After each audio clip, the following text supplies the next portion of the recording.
सतनामा और हुई तुरंत हृदय विश्रामा।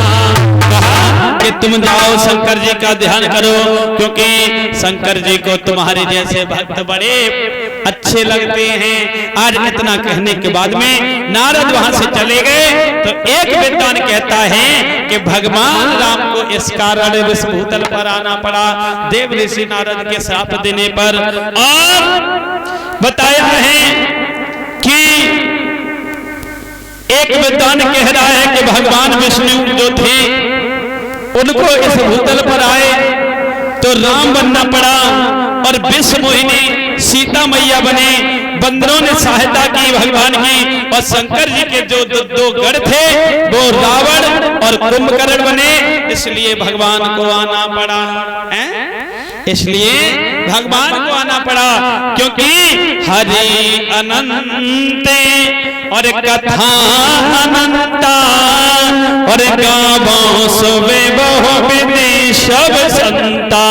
क्योंकि महाराज बताया है कि हरि अनंत कथा अनंता है, यानी जितने विद्वान और उतने इतने इसके मत हैं। क्योंकि रामायण की एक एक चौपाई पर ऋषि महाराज अगर उसका हल निकालो तो पूरा दिन लग जाएगा एक एक चौपाई का आंसर निकालने में, एक एक। और इधर भगवान भोलेनाथ से कहने लगी है गिरजा मैया, प्रभु आपने बताया कि देव ऋषि नारद ने शाप दिया, लेकिन एक और कारण बताइएगा कि भगवान इस भूतल पर आए, तो दूसरा कारण क्या हुआ? तो भोले बाबा के बोले गिरजा तुमने ये बहुत सुंदर बात कही है, मैं बता रहा हूं कि दूसरा कारण क्या था जो कि भगवान को आना पड़ा। बोले सुनो गिरजा कि उसे भूमि में एक देव है और बट के नीचे बैठे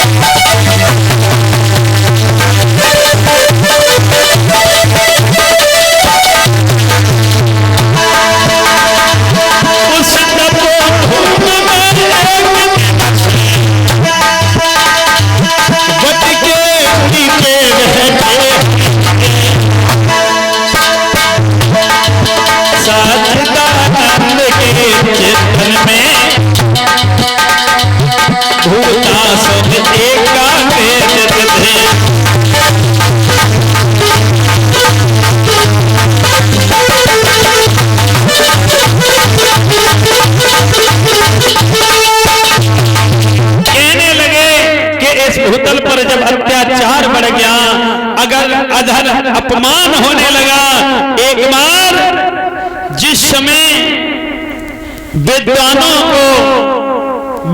के मस्तक फोड़े जाते थे, यानी गायों को सताया जाता था, ब्राह्मणों को सताया जाता था, तब एक दिन की बात है कि बड़ा अत्याचार हो रहा था। सनातन धर्म ग्रंथ इन दिनों की भांति यूं ही जलते थे, और पाठशालाओं में परीक्षा नहीं बल्कि नर के मांस पकाए जाते थे।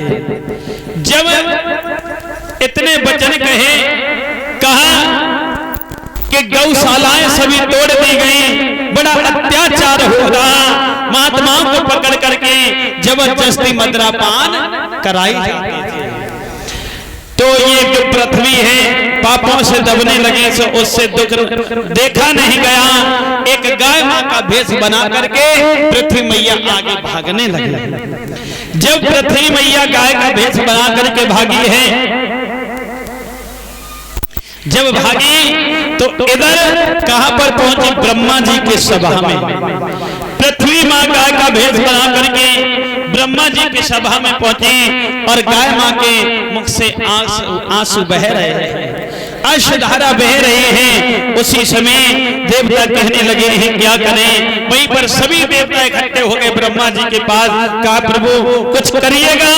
तो उसी समय देवता कहने लगे हैं प्रभु कुछ करिएगा। तो ब्रह्मा जी बोले इसमें हम क्या कर सकते हैं? अगर कर सकते हैं तो वही परमात्मा कर सकते हैं, क्योंकि ब्रह्मा जी ने कहा सुनिएगा प्रभु कि हरि ही हरि सकते हैं बिना अपने साधन अब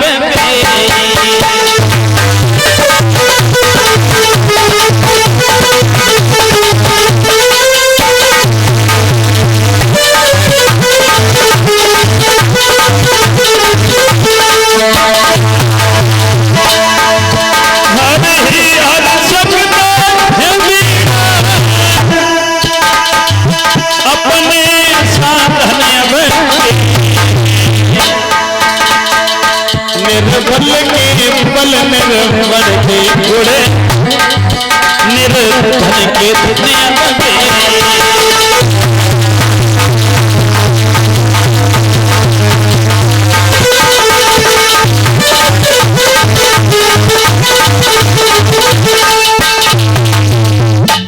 आज कहा है कि ब्रह्मा जी ने कि हम तुम क्या कर सकते हैं, ऐसा करो कि सिर्फ भगवान ही हमारी तुम्हारी पीड़ा को हर सकते हैं। आज जैसे इतने वचन कहे हैं तो भगवान सभी देवता सोचने लगे हैं कि परमात्मा मिलेंगे तो मिलेंगे कहां से, विष्णु भगवान मिलेंगे तो मिलेंगे कहां पर, अरे भगवान को कहां ढूंढेंगे, बैकुंठ धाम में ढूंढेंगे कि क्षीर सागर में ढूंढेंगे, मेरे समझ में नहीं आता कि भला भगवान कहां पर मिले। आज भैया जैसे इतने वचन कहे हैं मन में सोचा तो उसी समय ब्रह्मा जी ने कहा कि देखो भगवान जो मिलते हैं कि जाके हेरे दे और भगत जस प्रीति और प्रभु तेह प्रकट सदा हेरे दे। देवता तो ये सोच रहे हैं कि भगवान को कहां पर ढूंढे, लेकिन बाबा स्वामी तुलसीदास जी ने लिखा हरि व्यापक शरे भक्ति समाना और प्रेम से प्रकट हुए में जाना। बाबा गोस्वामी तुलसीदास जी ने लिखा कि भगवान को मन से भाव से जहां भी ध्याओ भगवान वहीं पर पहुंच जाते हैं। तो सभी देवता वहीं पर खड़े हो गए और भगवान की प्रार्थना करने लगे, प्रभु आप तो सबके टेर को सुनने वाले हैं, क्या मेरे टेर को नहीं सुनेंगे। आज भगवान विष्णु से जब सभी देवी देवताओं ने रोकर के आवाज लगाई है, भगवान के कानों में आवाज पड़ी तो उसी समय भगवान ने विनती सुनी, ऊपर से आवाज लगाई है कि हे देवताओं आप लोग क्यों घबरा रहे हैं, अब मेरी बात को सुनो। कि समय भक्तों अब निश्चिंत रहो, अब तुम्हें न कोई भय होगा, ये धरती होगी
भगवान ने आवाज लगाई है कि हे देवताओं तुम लोग मत घबराओ, मैं तुम्हारे पास में आ रहा हूं। और पृथ्वी मां से कहा कि हे मां तुम अब मत लो, क्योंकि तुम्हारा दुख मुझे देखा नहीं जा रहा, तुम्हारे आंसू मुझसे देखे नहीं जा रहे। और बोली है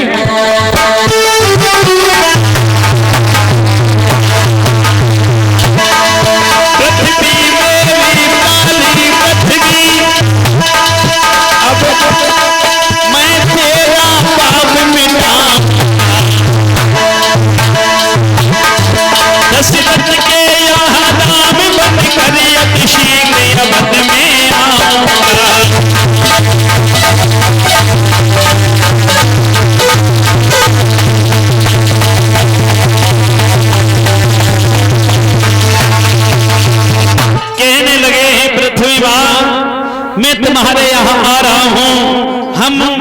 राजा दशरथ के यहाँ पुत्र बनकर के आ रहे हैं।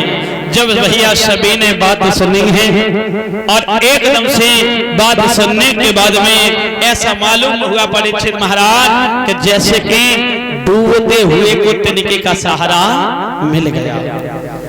जैसे इतने वचन कहे हैं और कहने के बाद में इधर धरती मैया से कहा तो ब्रह्मा जी कहने लगे हैं कि हे देवताओं तुम लोग घबराओ नहीं, हे देवताओं तुम लोग घबराओ नहीं।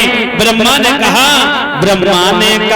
बधाई हो भगवान अवध में आते हैं और सुर बोले उनकी सेवा में हम बानर बन के जाते हैं।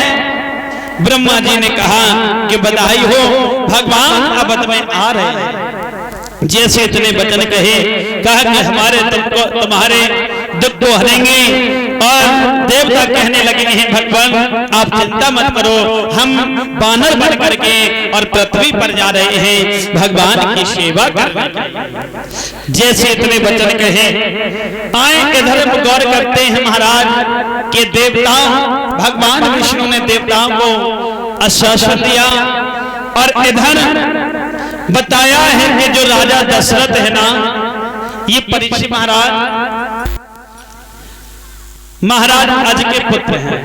राजा दशरथ अज के पुत्र हैं जिनके घर में 3 स्त्रियां थी, 3 रानियां थी। लेकिन जगदीश रामायण का प्रमाण ये है, जो जगदीश रामायण है उसका प्रमाण ये है कि महाराज दशरथ के घर में 3 नहीं बल्कि 707 रानियां थी। कितने? 707 रानियां थी दशरथ महाराज के घर में। लेकिन जगदीश रामायण का ये प्रमाण है। लेकिन उन रानियों में सिर्फ 3 रानियों को बड़ा दर्जा दिया, यानी इस 3 रानियों का दर्जा सबसे ज्यादा दिया गया है। महाराज के घर में हर चीज है और यदि किसी चीज की कमी है तो किसकी कि घर में कोई संतान नहीं है। एक दिन की बात थी कि महाराज जो दशरथ हैं घर में बैठे बैठे सोच रहे हैं कि परमात्मा अरे हमसे ऐसी क्या भूल हो गई है जो कि मेरे घर में किसी संतान ने जन्म नहीं लिया। आज जब मन में विचार कर रहे थे तो उसी समय महाराज बताया है कि इधर राजा दशरथ बैठे बैठे सोच रहे हैं तो उनके मन में एक गिलानी आया, यानी उन्होंने मन में सोचा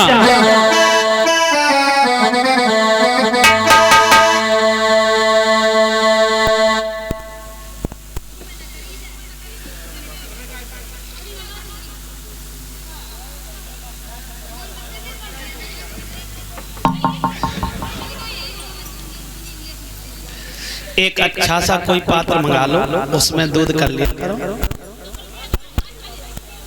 गांव में बाल्टी है ना गाँव के यहाँ भैया जी तो आज जब अपने वचन कहे हैं तो उसी समय महाराज दशरथ जो